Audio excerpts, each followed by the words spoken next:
Hello there and welcome to the very first episode of Pimp My Filter. Now, if you're familiar with my aquarium related and filtration related videos, you'll have already seen me upgrade quite a few different filters, make all sorts of DIY filters for aquariums. But in this series, I'm taking viewers' filters, I'm taking a good hard look at them, explaining to you guys how they work, and also explaining to you and showing you how they could work, how they could be upgraded to work harder and better, ideally to provide full cycle filtration. And if you're unfamiliar with what full cycle filtration is, I'll just run through it quickly because this is the first episode of this particular series. Full cycle filtration is basically the full nitrogen cycle in your tank. A lot of you'll think you know what the nitrogen cycle is. If you look it up, you'll have a supposedly better idea about what it is. But what you see online is only half the job. Ammonia converted to nitrite, nitrite converted to nitrate. And in most people's eyes, that's where the cycle ends. All of that work is done by aerobic bacteria. But there's another sort of bacteria that can be cultured under specific conditions in your filter. That's anaerobic bacteria. Therefore, it is possible to end up with zero ammonia, zero nitrite, zero nitrate. That is a full cycle. Generally, it takes either a really very slow flow like you would find in a nitrate reactor, or it takes special media.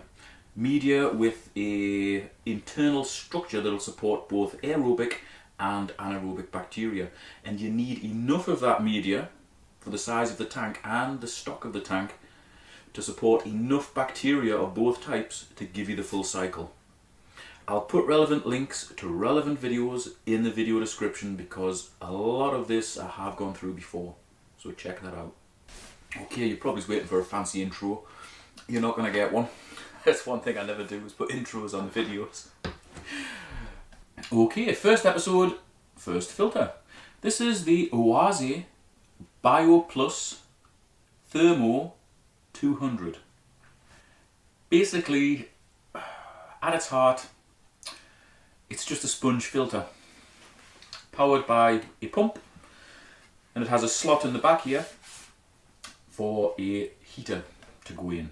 So your heater would slide in here, that would sit into the corner of your tank, water will be drawn in, up through the foams, spat out here.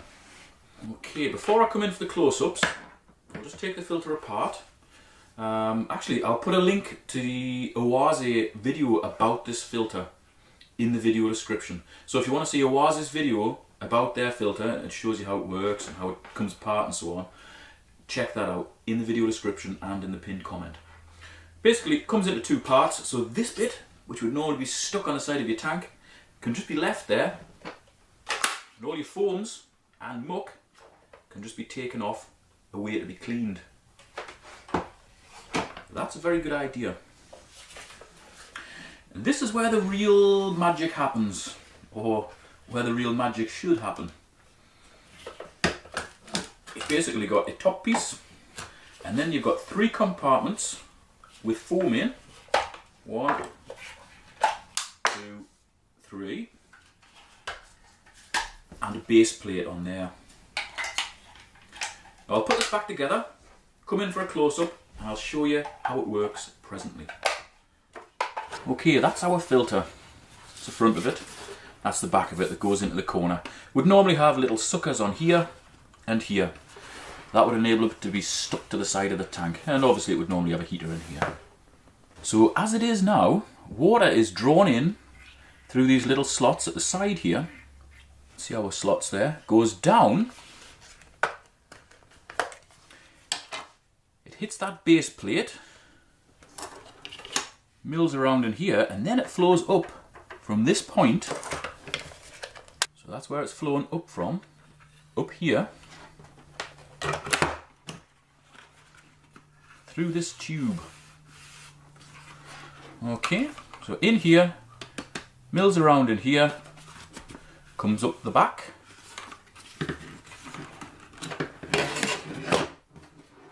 and from there it goes through these tiny little holes.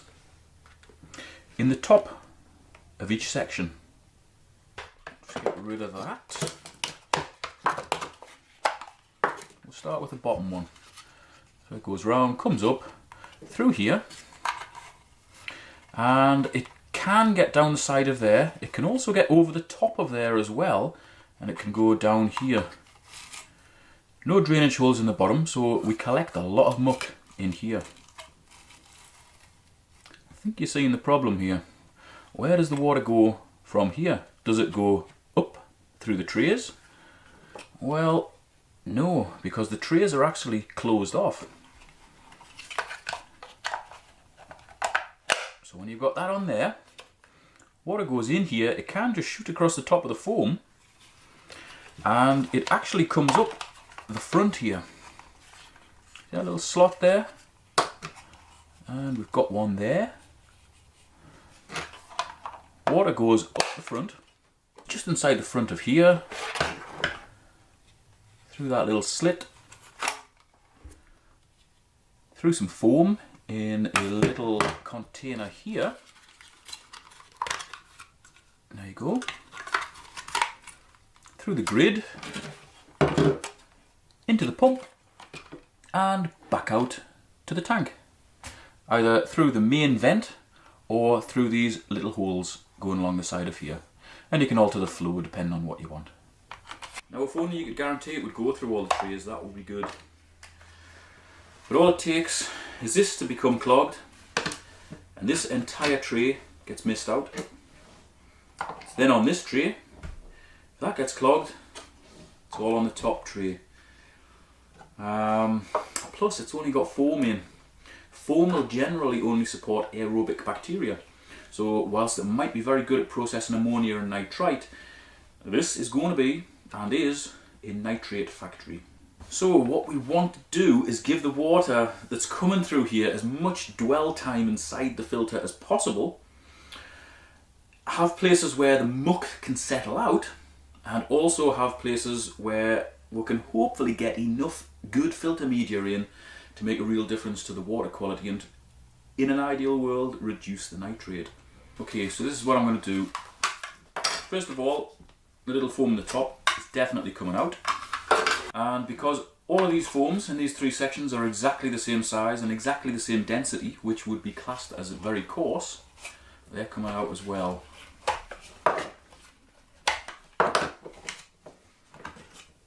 May as well just tell you now, that is what's doing all the filtering job in that big filter.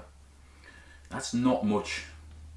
Look at that. A little sponge filter, air driven, would do just as much as this filter, and it would cost a fraction of the price. So we'll put those to one side for the time being.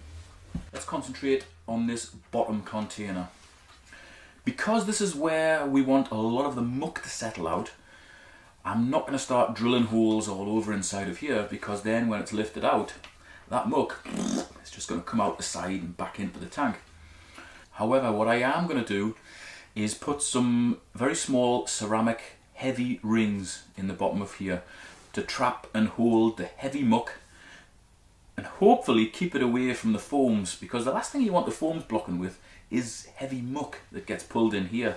Really, the first point of contact doesn't want to be the coarse foam.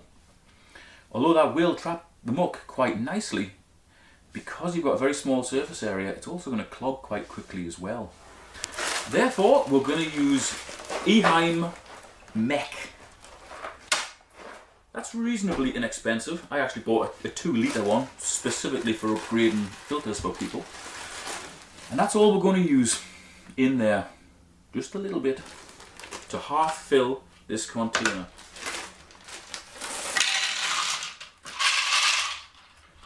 So that goes in there, half fills it. I'm going to drill holes above the rings, and that'll encourage the majority of the water to enter this bottom container first. Hopefully that'll pull the majority of the muck into this bottom container and hold it in the rings, which will sit under 2 coarse pieces of foam which are pushed together.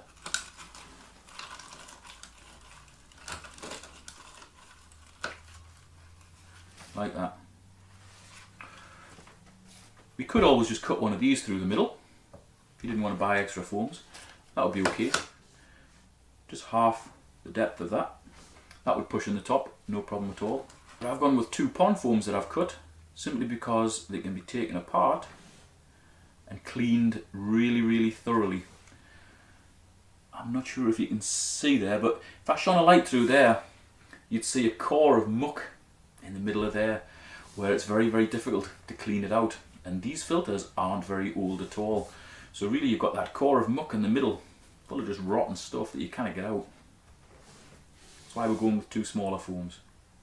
So bottom tray, we've got the settlement media and the coarse foam. Okay, and I'm just going to put rough marks where I want the holes to be.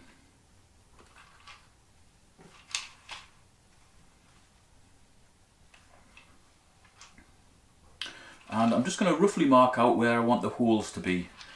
And remember, the holes are above that settlement media, because that wants to hold the heavy muck when we lift it out. So above there, I think I'll put little slits in here, 3 on there, 1, 2, 3 on there as well, and about 6 holes in the back. Now, other handheld tools are available. I'm using a Dremel, a small round drill bit to drill the back. Yep, and then I'm going to use a little cutting disc to cut slits on the inside of here, because it's difficult to get in with a drill. It should be easy to get in with a disc.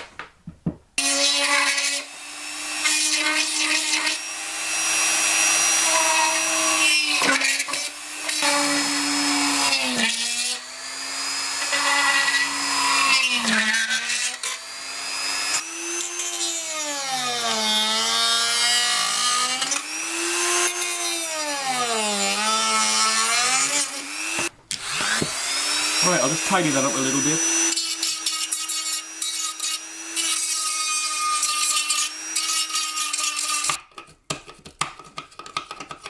So now we can put the media in there.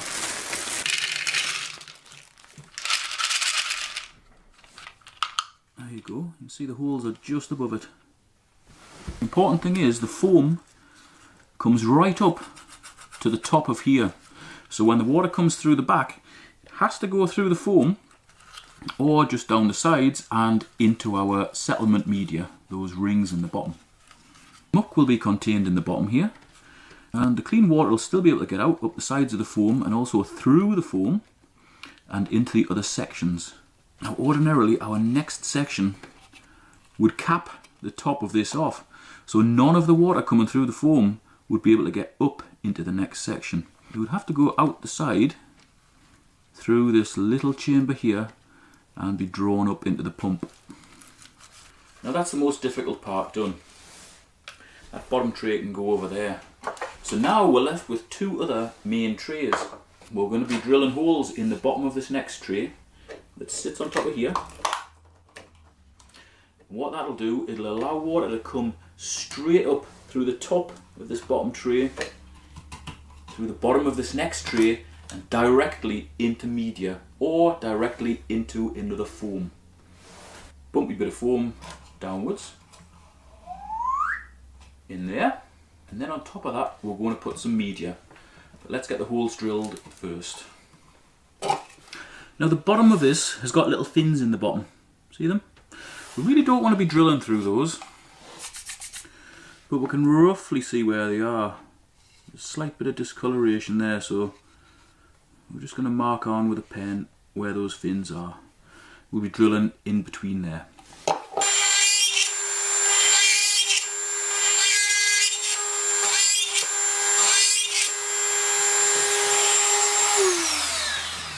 So there we go. Nice neat holes in the bottom of our second tray. Into there we'll put our medium grade foam, and on top of that we're going to put some bio gravel. And basically what that is a very porous gravel. It's made of the same stuff as biohome, which is primarily sand. So it's basically hundreds and thousands of little sand particles all stuck together. And that makes it lighter than ordinary gravel, and it also makes it very, very porous. So it has an incredible surface area on the outside and also on the inside. And the specific structure of the inside of this allows it to support aerobic and anaerobic bacteria, which in turn allows for full cycle filtration as long as plenty is used. Here's an internal shot of what the structure looks like.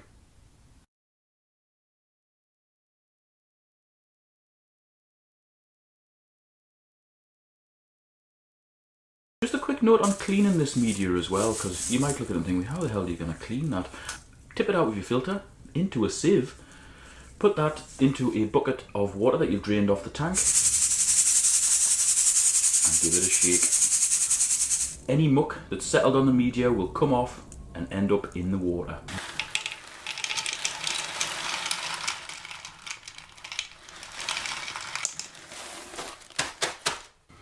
And then on top of that, we're going to put fine pad. And I know what you're saying, that's not the way things go. Mechanical should always be first, followed by biological. But we've got a certain amount of bypass going on here, and we really have no other option. If we put this underneath the media, it's going to get crushed by the media. So that's our bottom two trays done. That leaves our third main tray, and again, all we're going to do is drill holes in the bottom, exactly the same as we did with the second one.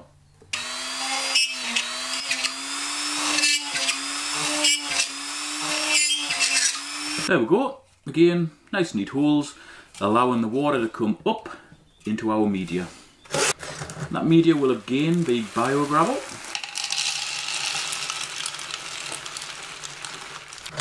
And the level of that in both trays is just below these intakes here. And then we're going to add another fine pad on there. Now that's where the water is going to come in ordinarily, through there, there and there. And by having a fine pad here and a fine pad here, hopefully that should discourage it from coming in here and here, encouraging it to come in the bottom where we want it to come in. It's still okay if bits come in here, but the majority wants to come in through this bottom section. It's where the heavy muck's going to be. Then the water's going to flow up through the trays and out. Right, so that just leaves our top section. Tiny little tray. In there, biogravel. You might notice that those bits are a little bit bigger. I've selected bigger bits because that grid has got quite big holes in. I don't want any of this being sucked up into the impeller of the pump. Now you want to try and fit as much as you can in there, but don't go crazy. This needs to fit properly. Like that. Nice tight fit. And that weighs quite a lot more than it did when it just had those foams in. That's because it's now got quite a lot of proper media in here. I think there's roughly 450 grams of biogravel, which strictly speaking isn't enough to give a full cycle, but it's certainly going to help. Now in an ordinary tropical community tank, you'd normally need roughly a kilo per 100 litres to give you that full cycle, that reduction in nitrate when you're using any of the biohome products. But internal filters generally have very little provision for proper filter media. They normally just rely on foams or a series of pads, replaceable things that you need to spend money on every 2 or 3 months. This hopefully is a little bit more DIY, but also cost effective as well, thinking long term. Because that's the size of the foams that we've been using. That is more or less a full sheet. How many foams can you get out of a full sheet? A hell of a lot. It's the same with the fine pads as well. You can buy big fine pads, just cut them up yourself and use them. Never buy the manufacturer's ones. So now after those changes, the water will still come down through these fins into the bottom, but before it gets to the very bottom, some of it will be drawn into where those ceramic rings are. We want a lot of the water to hit that bottom section first, for that heavy muck to settle out before it starts to rise up and hit the foams. It then flows up through a medium density foam into our filter media, which is biogravel, through a fine pad, which should hopefully catch the last of the fines that managed to make its way through the medium pad, which will catch most of the stuff. It then goes through more biogravel. There's another little fine pad, and then it goes through even more biogravel and back out to our tank. So there's a hell of a lot of biological activity provision in here. Certainly more than that. I mean, a tiny little handful of the biogravel will give many, many times more surface area than a foam. Okay, let's get this tipped out. I'll show you what I've put in here and what was in the filter here. You can compare the two. Okay, this is what was in. 1, 2, 3 little blocks of coarse foam and an even smaller block of medium density foam. Not a lot. And next we've got what is in now. We've got ceramic rings for primary settlement, coarse foam for catching coarse muck, medium foam for straining out medium muck, possibly fine muck, because that's reasonably fine, biogravel, fine pad, biogravel, fine pad, biogravel. Oh, I can hardly lift the camera high enough to get everything in, but that's a hell of a difference. There you go. I hope that's been useful to owners of this particular filter or one very much like it. It's vastly improved the biological capabilities of this filter, and this is going back to Ian today, along with his original foams and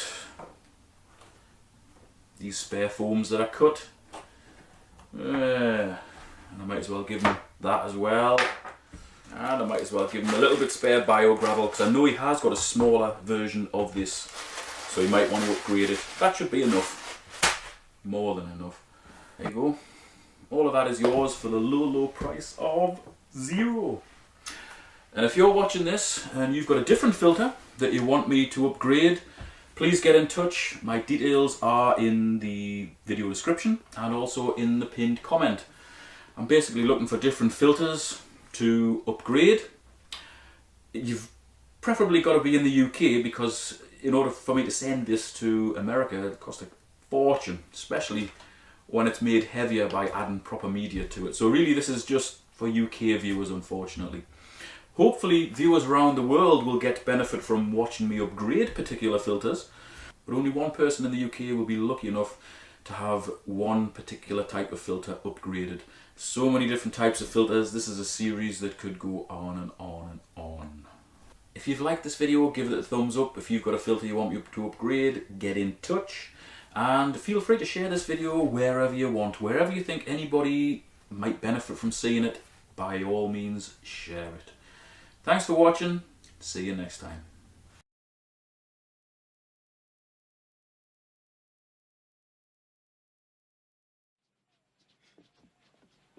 Dylan! You son of a bitch. Hold on, this isn't going to work, is it? I need 2 hands.